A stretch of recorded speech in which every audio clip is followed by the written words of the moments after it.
എടാ, ഇതിനകത്ത് അവന്റെ ഒപ്പ് കാണുന്നില്ലല്ലോ. ഒപ്പിട്ടാലല്ലേ അതിൽ കാണൂ. പപ്പേട്ടാ, എല്ലാം മാറിയോ പപ്പേട്ടനെ? അച്ഛനിപ്പോ ഒരു കുഴപ്പമില്ല, എല്ലാം ഓക്കെ അല്ലേ അച്ഛ?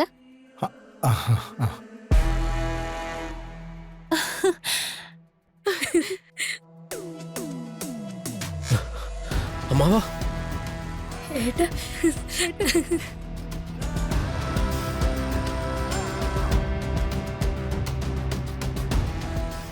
അമ്മാവാ, അമ്മാവന്റെ അസുഖമൊക്കെ മാറിയോ? മാറി മോനെ. കരിനീലിക്കാവിലമ്മേ, അമ്മ എന്റെ പ്രാർത്ഥന കേട്ടു.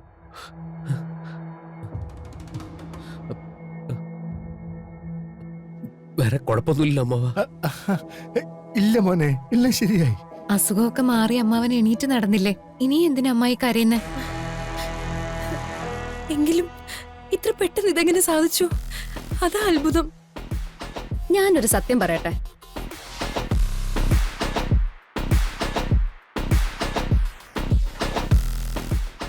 ഇതൊന്നും അല്ല അത്ഭുതം.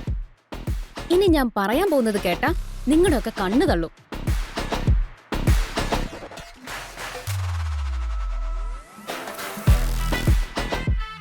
എന്താ മോളെ?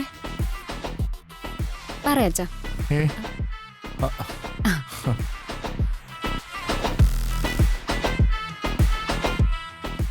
ഞാൻ പറയാം. ഒരൊറ്റ ഇഞ്ചക്ഷൻ കൊണ്ടാ അച്ഛന്റെ അസുഖം മാറിയത്.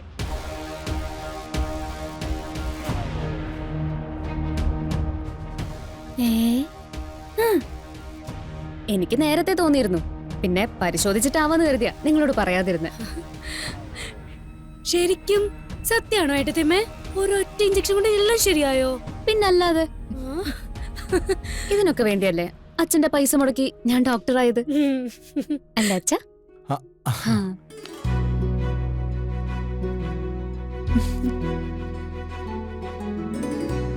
അസുഖം കുറഞ്ഞെന്ന് കരുതി വലിയ വലിയ കാര്യങ്ങളൊന്നും ചെയ്യാൻ നിൽക്കണ്ട കേട്ടോ.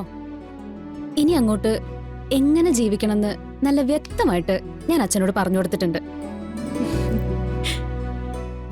ജീവിത രീതികളൊക്കെ ഞാൻ പറഞ്ഞ പോലെ നോക്കിയാ അച്ഛന് ഒരു കുഴപ്പം വരില്ല, ഇല്ലെങ്കിൽ വലിയ പ്രശ്നമാവേ.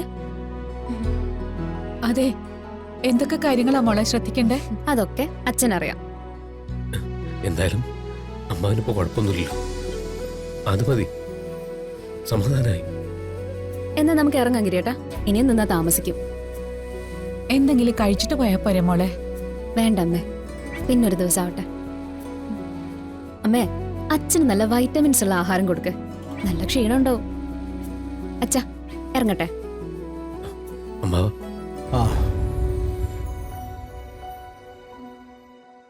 ആറ് പറഞ്ഞ പോലെ തന്നെ മുന്നോട്ട് പോണേ.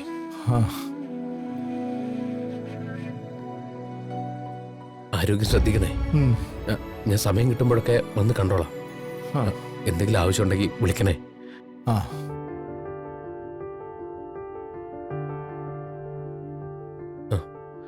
പാറു, ഇറങ്ങാം. അപ്പച്ചി. ശരി മോനെ, പോയിട്ടോ. അപ്പച്ചി, പോയിട്ട് വരാം. കുഞ്ഞി, പിന്നെ വരണേ. അമ്മാവ, അപ്പച്ചി, പോയിട്ട് വരാമേ. ഇറങ്ങട്ടെ. ശരി അമ്മച്ചി, പോയിട്ട് വരാം. ശരി, അമ്മാവ, പോട്ടെ. ശരി എന്നാ. പോയിട്ടോ മോളെ. അമ്മാവ, ശരി. ഞാനെന്നാ പപ്പേട്ട കുട്ടികളെ ഒന്ന് യാത്ര ആക്കിയിട്ട് വേഗം വരാമേ.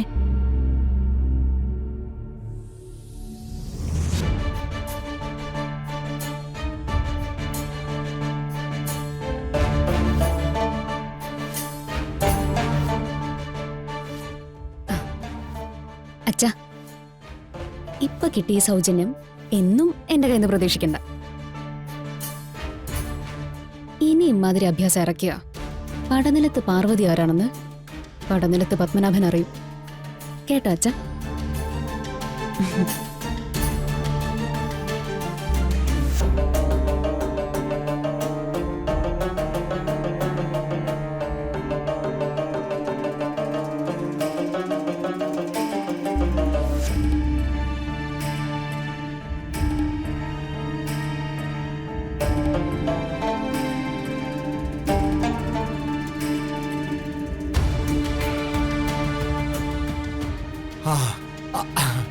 എല്ലാം ആ, എല്ലാം ഓക്കെ അല്ലേ?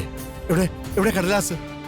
ആ ആ, ആ, ആ, ഏ, ഏ, ആ, ഏ, എടാ എ, ഇതിനകത്ത് അവന്റെ ഒപ്പ് കാണുന്നില്ലല്ലോ. ഒപ്പിട്ടാലല്ലേ അതിൽ കാണൂ. ഏ നീ പിന്നെ എന്ത് വാഴയ്ക്ക് നോക്കി നിൽക്കായിരുന്നു? ഞാൻ നിന്നോടെല്ലാം പറഞ്ഞതല്ലേ? ആ എന്നിട്ട് പറഞ്ഞതുപോലെ തന്നെയാണോ അച്ഛൻ ചെയ്തേ? ആ, ഏ എന്റെ അച്ഛ ഒരു കാര്യസാധ്യത്തിന് വേണ്ടി അഭിനയിക്കുമ്പോ അത് തീരുന്നത് വരെ അഭിനയിക്കണം. അല്ലാതെ പകുതിക്ക് നിർത്തിയിട്ട് പോകാൻ പാടില്ല. അല്ല അത് അവനെ തഞ്ചത്തിൽ ഒപ്പിടിക്കാൻ തുടങ്ങിയപ്പോഴാ അച്ഛൻ കിടന്ന കിടപ്പിന് ചാടി എന്നിട്ട് വന്നത്. ഓ അവനാണെങ്കിൽ പെണ്ണുങ്ങളുടെ ശബ്ദം കേട്ടോടനെ അവിടെ നിന്ന് അങ്ങോട്ടോടി. ഒരു മിനിറ്റ്, വെറും ഒരു മിനിറ്റ് കൂടി അച്ഛൻ അവിടെ കിടന്നിരുന്നെങ്കിൽ ഇതിനൊക്കെ ഇന്നൊരു തീരുമാനം ഉണ്ടാക്കായിരുന്നു.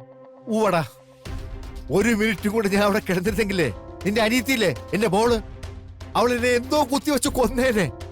ആ എടാ, അവൻ പോകുന്നതിന് മുമ്പ് അവനെ പിടിച്ചിരുത്തി ഒപ്പിട്ട് മേടിക്കണ്ടായിരുന്നടാ പണ്ട. നിന്നേക്ക് ഞാൻ അവനെ പിടിച്ചു വെച്ച് ഒപ്പിടാൻ നോക്കണം. എന്നിട്ടത് പാറു അറിയണം. എന്നിട്ടത് ഒരിക്കലും നടക്കാതാവണം എന്നാണോ അച്ഛൻ പറഞ്ഞു വരുന്നേ? അവളറിഞ്ഞ ബാക്കി കാര്യം ഞാൻ പറയണ്ടല്ലോ. ശേ, വല്ലാത്തൊരു കുരിശായല്ലോ. രണ്ടാമത്തെ തവണയാ എല്ലാം അങ്ങോട്ട് പാളിപ്പോണത്. ഞാൻ അച്ഛനോടൊരു കാര്യം പറയാം. ഈ വക ചെറിയ തരികിട പരിപാടി കൊണ്ടൊന്നും ഈ പ്ലാൻ നടക്കാൻ പോകുന്നില്ല. അച്ഛനായിട്ട് തന്നെ ഓരോ ഐഡിയയും കൊണ്ടുവരും, അച്ഛനായിട്ട് തന്നെ അത് പൊളിച്ചെടുക്കും. ശരി, ഇന്ന് നീ ഒരു കാര്യം ചെയ്, ഒരു വലിയ തരികിട നീ പറ, ഞാൻ കൂടെ നിൽക്കാം. ആ എങ്ങനെയെങ്കിലും പണ്ടാരൊന്ന് ഒപ്പിട്ട് കിട്ടിയാ മതി.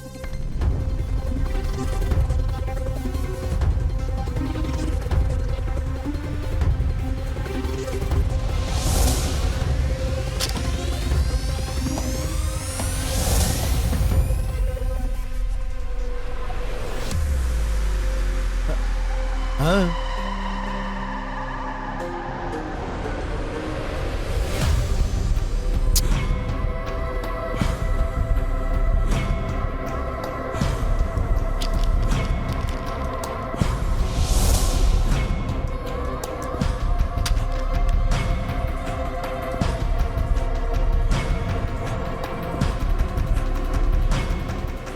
അച്ഛാ, ആ പാറുള്ളപ്പോ അവന്റെ കയ്യിൽ നിന്ന് ഒപ്പിട്ട് വാങ്ങാൻ വലിയ പ്രയാസമായിരിക്കും. അവനെ ആ ഗിരി എന്ന് പറയുന്നവനെ ഒറ്റയ്ക്ക് കിട്ടണം.